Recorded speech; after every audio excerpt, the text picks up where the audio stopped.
Alright guys, well, guess what I got? I was dropping my daughter off at school and there was an estate sale. So for those who don't know what that is when somebody passes away and they sell all their stuff. Now, God forbid this entire family died in a tragic accident or they were just selling everything in their house. But this was in there and I bought it.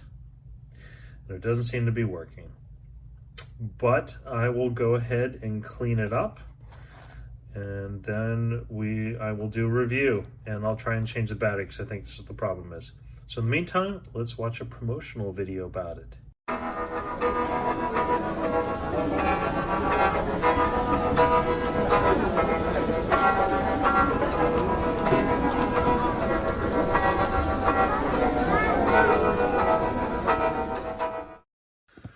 All right, so I cleaned it up, put it all back in the original packaging just so you can see. This is the Electric California Chronograph. Doesn't really have a name. Serial number is DW02 or DW02. I guess it was DW02. Sorry. Yes. Actually, it's a very nice watch. This company is in California. I think these are probably manufactured in China, I would guess, because it's just easier to, right? That's, a lot of people do that. I got this at an estate sale, and it's actually quite cool. I will put a rotating video of the watch just so you can see it while I'm talking. The whole family did not die in a tragic accident, so that is good. So for those of you not in the United States, an estate sale is usually where they put up the people put their stuff up for sale, usually after a death or something, but in some cases it can just be because they want to sell everything and they want to lower their moving costs. So that was the case here. This watch seemed to be essentially almost brand new, but it was dead. All it needed was a battery. So I opened it up and cleaned it up, and you can see the pictures there. I'll put some pictures of whatever. Unfortunately, I didn't take any pictures of the movement, which is completely ridiculous because that's usually the point of me opening up a watch. So I don't know why, but since we're on it, I'll get right into the movement. It uses the Miyota 6S series of movements. Very nice movement. I'll put a picture up there at the top so you can see it. It's actually a very high quality movement. It's not one of those small cheesy ones. It's a chronograph, of course, obviously, as you can see. At the 3 o'clock is the actual seconds hand, and at the 9 o'clock is the minute counter up to 60 minutes, up to an hour. The central one is the actual counter that is for the chronograph, and I'll start it here so you can see. And it's pretty cool. It's not technically considered a mecha quartz. However, there are several features of the 6S20 movement that are specific to what would otherwise be considered a mecha quartz. The movement is very mechanical-like. You can see how it ticks down through the indices like a mechanical watch would. In the start and stop, when I hit it and reset, you will see that it even is actually a little bit mechanical. And I'll stop so you can hear it.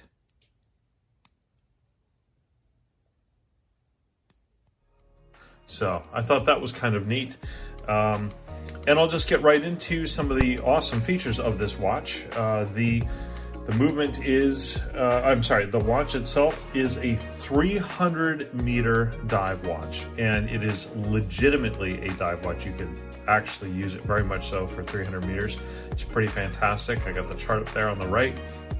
300 meters is the length of 3 high school football fields. So you could go pretty far down. I mean, you're not going to go down to the Titanic with it, right? But you know, that's starting to get into, I guess, I mean, I'm not scuba certified, but I think that's like deep sea level there at this point. So that's actually pretty amazing.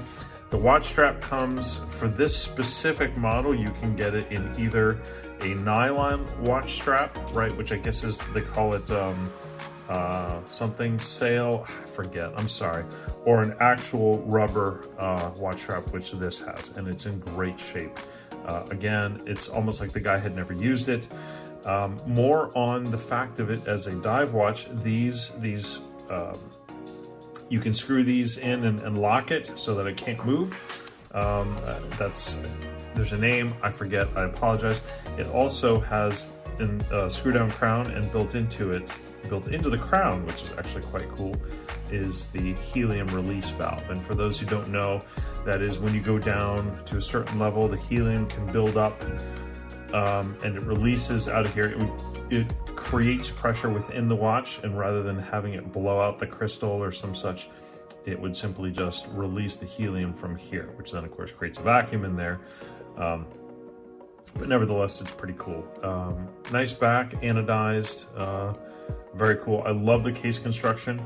It is, it's 3/16 stainless steel brushed all around.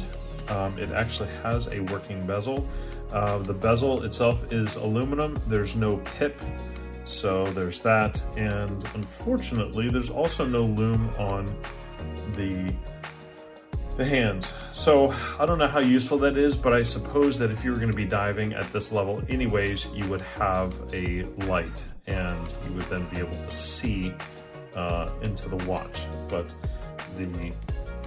it does have a pretty fantastic action, and it's good. I like it. It's certainly a style watch too, as much as it is a watch that you can actually take in the ocean. You know, it'll fit a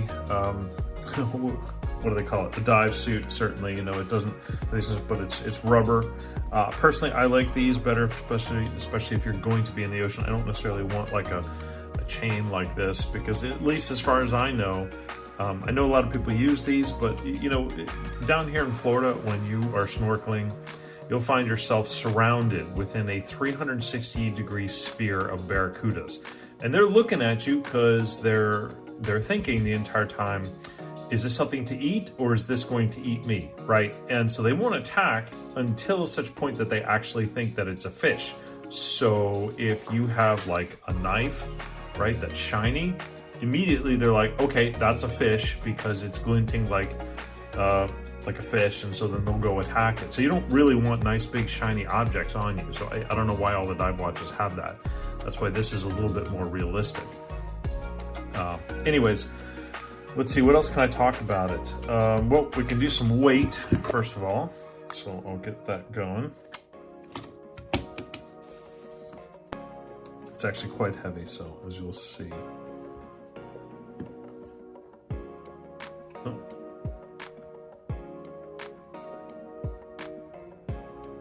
We'll say about 135, because I can't get the thing to sit right. So 135 grams, and I'll do the measurements.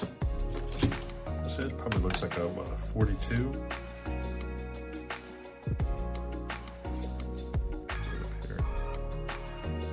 Oh, I gotta turn it on. Slow day. 44.5. Wow. And the lug is 22. And the depth is going to be 15.5. The lug to lug is 49. And there is not much lume, to be honest, other than the indices. I think it's the only thing. Not even that. There's absolutely no lume on it. So take that as you will. On that, it was fantastic. I mean, what can I say? I paid $50 for this, but I think the MSRP is $350, so I'm pretty happy. It just seemed like the guy just put it up for, left it out there because he didn't have a battery. It used the SR 927 silver oxide, so pretty nice. I'm happy with it. I don't know that I'll keep it because I don't ever really go down 300 meters, but I'm probably going to sell it. Pretty cool company too. They make ski goggles and a bunch of other things as well. So, but all right. If you like this video or you actually want to buy this watch, you can go to my link. But yeah, please subscribe and like. Thank you.